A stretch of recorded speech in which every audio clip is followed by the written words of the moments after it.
जय श्री कृष्ण। आज तीसरे अध्याय का चौथा श्लोक है। अर्जुन को जो लगता है कि आप मिली हुई सी बातें करते हैं, इस अध्याय में भगवान श्री कृष्ण उसका जवाब दे रहे हैं। तो पहले उन्होंने बताया था कि मैंने तो दो तरह की बातें पहले भी की है,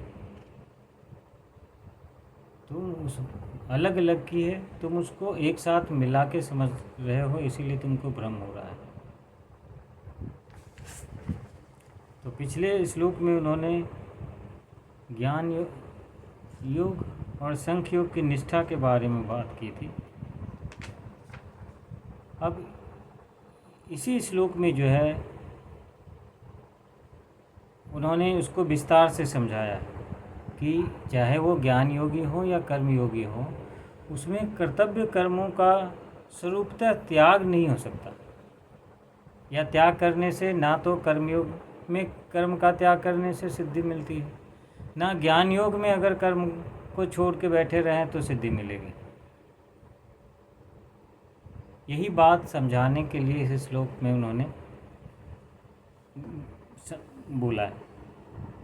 चौथा श्लोक है, नो कर्मणा मनारंभान नैष्कर्म्यं पुरुषोऽश्नुते न च सैन्य सनादेव सिद्धिं समधिगच्छति।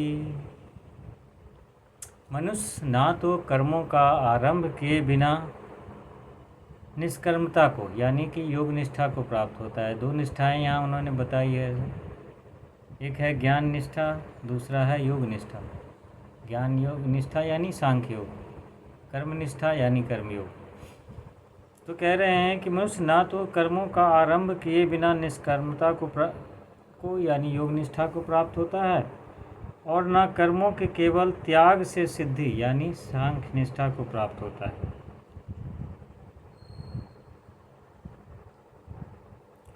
तो यहाँ पहला लाइन है कि ना मनुष्य ना तो कर्मों का आरंभ किए बिना, यानी पहले इस श्लोक की पहली लाइन में वो कर्मयोग के बारे में कहना चाह रहे हैं कि कर्मयोग का स्वरूप तो कर्म करना ही होता है, उसमें कर्मों का आरंभ ना करने की शंका नहीं होती। फिर कर्मों का आरंभ किए बिना निष्कर्मता नहीं मिलती। ये इस तरह का भावार्थ वो कह रहे हैं। तो भगवान जो है अर्जुन को कह रहे हैं कि यहाँ बात कर्म ना करने की नहीं है, जब कर्मों में फल और आसक्ति का त्याग करना महत्वपूर्ण बात है। और जब आप कर्मों के फल और उसमें आसक्ति का त्याग हो जाता है तो उसका फल क्या मिलता है कि वह इंसान कर्म बंधन से मुक्त हो जाता है। तो चूँकि भगवान ने ये ऐसा बताया है, तो अर्जुन ये भी समझ सकते हैं कि यदि मैं कर्म ही ना करूं तो अपने आप ही मैं कर्म बंधन से मुक्त हो जाएगा, फिर कर्म करने की ज़रूरत ही क्या है। इस भ्रम की निवृत्ति के लिए भगवान ने पिछले अध्याय में भी कहा है, माते संगतो अस्तु कर्मणि, यानी तेरी कर्म ना करने में आसक्ति नहीं होनी चाहिए।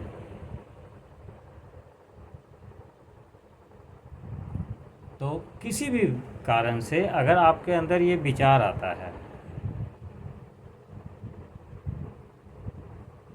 कि कर्म में अप्रवृत्ति का दोष आ जाए कि हमको करना ही नहीं है, तो उसे कर्मयोग में बाधक बतलाने के लिए भगवान ने यहाँ पे ये बात कही है कि कर्म का आरंभ किए बिना निष्कर्मता को मनुष्य प्राप्त नहीं होता, यानी कर्म छोड़ने की बात नहीं है यहाँ पे।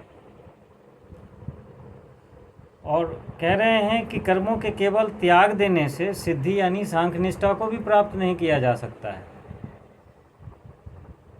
सांख्य निष्ठा का मतलब है कि उस स्थिति में पहुंचकर साधक जो है ब्रह्म भाव को प्राप्त हो जाता है।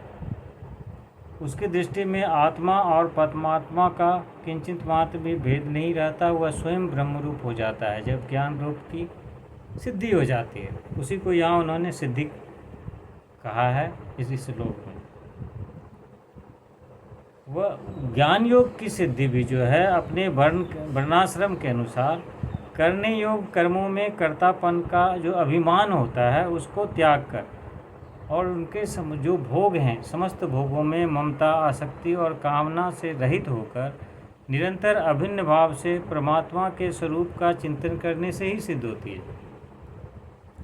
कर्मों का स्वरूप त्याग कर देने मात्र से वो सिद्धि नहीं मिलती, क्योंकि जब तक अहंकार, ममता और आसक्ति का नाश ना हो तब तक मनुष्य की अभिन्न भाव से परमात्मा में स्थिति हो ही नहीं सकती।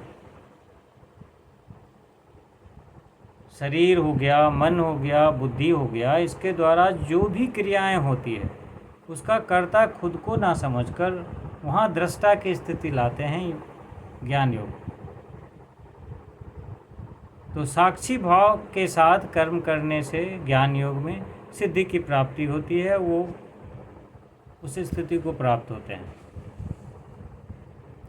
इसीलिए सांख्य योग की दृष्टि से भी सांख्य योग के साधक को भी वर्णाश्रम में जो उचित करने योग्य कर्तव्य कर्म बताया गया है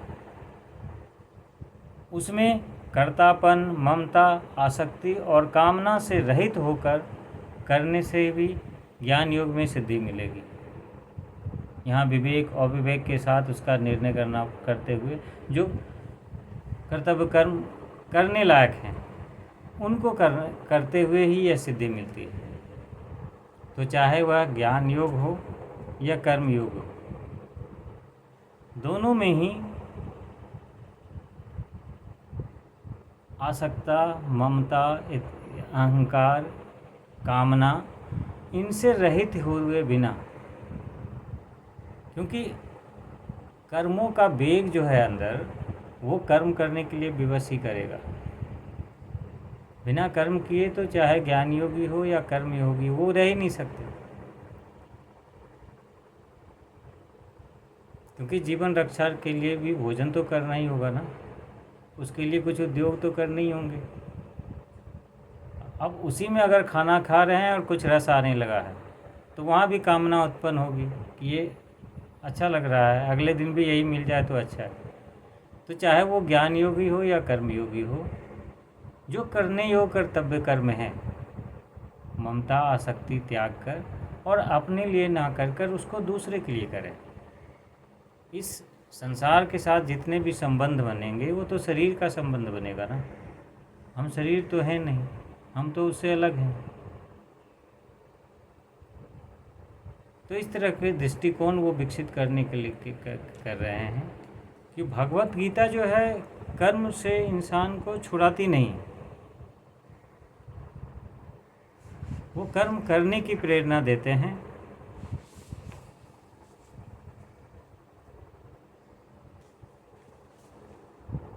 चाहे वो ज्ञान योग हो या कर्म योग हो, दोनों ही साधन में कर्म करने की बात ही करते हैं कि कर्मों के साथ ही कर्म करते हुए भी आप किसी भी निष्ठा के द्वारा अपनी सिद्धि को प्राप्त कर सकते हैं। तो यहाँ ये समझाने के लिए ये निष्ठाएं दो जरूर हैं,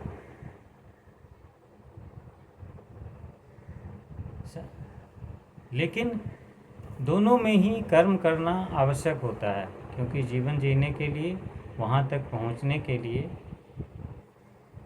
जो जीवन जीना है उसमें कर्म आवश्यक है। आप बिना कर्म किए नहीं रह सकते। तो इसीलिए कर्म में जो अहंकार का भाव होता है कि मैं कर रहा हूँ, इसका त्याग करें। कर्मों के फल में जो आसक्ति होती है, कामना होती है कि हमको ये मिले वो मिले, उसका त्याग। तो ये समझाने के लिए उन्होंने यहाँ पे योग निष्ठा और कर्म निष्ठा दोनों को ही कर्म करना जरूरी है, ये इन्होंने यहाँ बताया है, ताकि जो अर्जुन का भ्रम हो वो दूर हो सके। तो आज की यात्रा चौथे श्लोक तक है। जय श्री कृष्ण।